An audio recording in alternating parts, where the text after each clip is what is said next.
దేశవ్యాప్తంగా భారతీయ జనతా పార్టీ మనుషుల మధ్య ప్రాంతాల మధ్య వైషమ్యాలు సృష్టించి చిచ్చు పెడుతోందని, ప్రాంతాలను మనుషులను కర్కశంగా విడదీస్తోందని, అందుకే అందరినీ ఏకం చేసే విధంగా కాంగ్రెస్ అధినేత రాహుల్ గాంధీ దేశవ్యాప్తంగా భారత్ జోడో పాదయాత్ర నిర్వహించారని టీపీసీసీ రాష్ట్ర ప్రధాన కార్యదర్శి బీసీ డిక్లరేషన్ సభ కోఆర్డినేటర్ వీర్లపల్లి శంకర్ అన్నారు.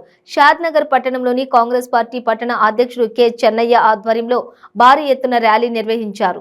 రాహుల్ గాంధీ భారత్ జోడో యాత్ర ఏడాది పూర్తి చేసుకున్న సందర్భంగా కాంగ్రెస్ శ్రేణులు సంబరాలు జరుపుకుంటున్నట్లు వీర్లపల్లి శంకర్ స్పష్టం చేశారు.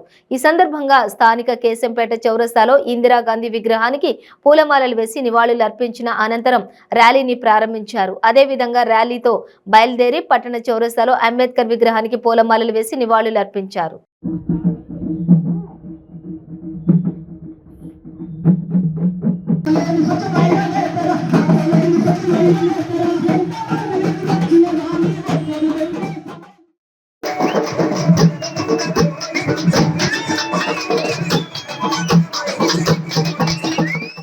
పరిపాలిస్తున్న బీజేపీ పార్టీ భారతదేశాన్ని అన్ని రంగాలలో క్లిష్ట పరిస్థితి ఏర్పడింది కాబట్టి ఆర్థిక సంక్షోభంలోకి నెట్టబడ్డది. మతాల మధ్యలో చిచ్చులు పెట్టిర్రు, కులాల మధ్యలో చిచ్చులు పెట్టిర్రు, ప్రాంతాల మధ్యలో చిచ్చులు పెట్టిర్రు. భారతదేశాన్ని విడగొడుతున్న సందర్భంలో రాహుల్ గాంధీ గారు ఒక సాహసోపేతమైన కార్యక్రమాన్ని చేపట్టడం జరిగింది.